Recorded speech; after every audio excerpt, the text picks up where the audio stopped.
हमारा देश भारत जो रहस्यों से भरा देश है। इस देश की सभ्यता जितनी पुरानी है, लगभग उतनी ही पुरानी यहाँ के मंदिर हैं। हजारों सालों से अपनी जगह पर खड़े मंदिर कई राज अपने अंदर छुपाए बैठे हैं। भारत में मौजूद कोई भी मंदिर ऐसा नहीं है जिससे जुड़ा कोई रहस्य वैज्ञानिकों या फिर आम आदमी की चर्चा का विषय ना हो। दोस्तों, आज हम आप लोगों को एक ऐसे ही मंदिर के रहस्य के बारे में बताने वाले हैं जिसके बारे में जानकर आप लोग चौंक जाएंगे। दरअसल दोस्तों, हिंदू धर्म में 4 धाम की यात्रा का बड़ा महत्व माना गया है। आज हम इन 4 धाम में से एक ओडिशा के समुद्र तट के किनारे बसे पुरी में मौजूद जगन्नाथ मंदिर से जुड़े रहस्य के बारे में बताने जा रहे हैं। ये मंदिर भगवान विष्णु के अवतार श्री कृष्ण को समर्पित है। हर साल यहाँ लाखों श्रद्धालुओं का जमावड़ा लगता है। 800 साल से भी ज्यादा पुराने इस पवित्र मंदिर के दर्शन करने के लिए देश विदेश से लोग आते हैं। आज हम आपको इस मंदिर से जुड़े ऐसे रोचक रहस्यों की जानकारी देने जा रहे हैं जिनकी सच्चाई के बारे में आज तक पता नहीं चल पाया है। मंदिर में नहीं सुनाई देती समुद्र की आवाज। दोस्तों, कहने को तो ये मंदिर समुद्र के किनारे पर बसा है, लेकिन मंदिर के अंदर समुद्र की लहरों की आवाज किसी को भी सुनाई नहीं देती है, जबकि समुद्र पास में ही है। लेकिन आप जैसे ही मंदिर से एक कदम बाहर निकलेंगे, वैसे ही समुद्र के लहरों की आवाज आपको सुनाई देने लगती है। वाकई ये किसी आश्चर्य से कम नहीं है। दोस्तों, इस पवित्र मंदिर की हर जगह किसी ना किसी रहस्य से जुड़ी हुई है। मंदिर में कभी नहीं होती प्रसाद की कमी। मंदिर में प्रतिदिन चाहे कितने ही श्रद्धालु दर्शन के लिए आएं, मगर प्रसाद की मात्रा कभी घटती नहीं है। हर समय पूरे साल के लिए भंडार भरा रहता है। ऐसी मान्यता है कि भगवान जगन्नाथ के प्रताप से यहाँ हजारों लोगों से लेकर लाख लोगों तक को प्रतिदिन भरपेट भोजन खिलाया जा सकता है, चाहे श्रद्धालुओं की संख्या में कितनी भी बढ़ोतरी क्यों ना हो जाए। मंदिर के अंदर पकाया जाने वाला प्रसाद कभी कम नहीं होता है। दोस्तों, इसके पीछे भी एक रहस्य है। दरअसल इस मंदिर की रसोई भी सबको हैरान कर देती है। दरअसल यहाँ भक्तों के लिए प्रसाद पकाने के लिए 7 बर्तन एक दूसरे के ऊपर रखे जाते हैं, लेकिन हैरानी की बात यह है कि सबसे ऊपर रखे बर्तन में ही प्रसाद सबसे पहले पकता है। फिर नीचे की तरफ एक के बाद एक बर्तन में रखा प्रसाद पकता जाता है। इसके अलावा यह भी कहा जाता है कि यहाँ हर दिन बनने वाला प्रसाद भक्तों के बीच कभी कम नहीं पड़ता। चाहे 10-20 हजार लोग आए या लाखों लोग, सबको प्रसाद जरूर मिलता है।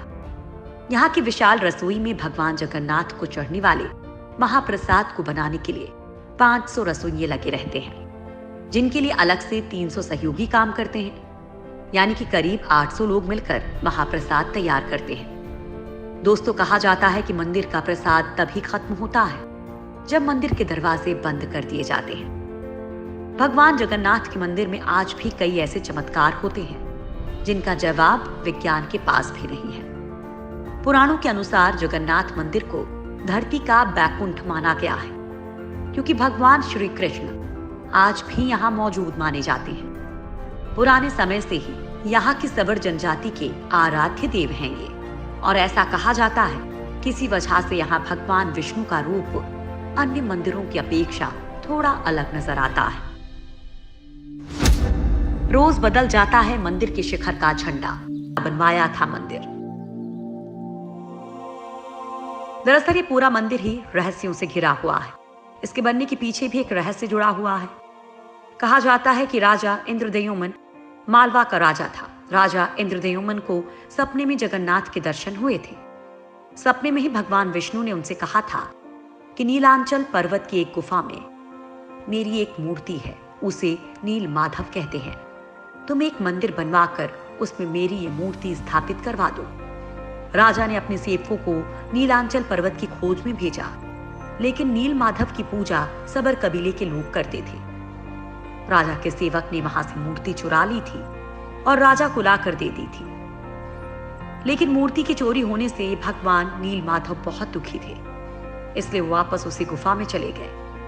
लेकिन राजा से वादा करके गए कि वो एक दिन उनके पास जरूर लौटेंगे, बशर्ते कि वो एक दिन उनके लिए विशाल मंदिर बनवा दे। राजा ने मंदिर बनवा दिया और भगवान विष्णु से मंदिर में विराजमान होने के लिए कहा।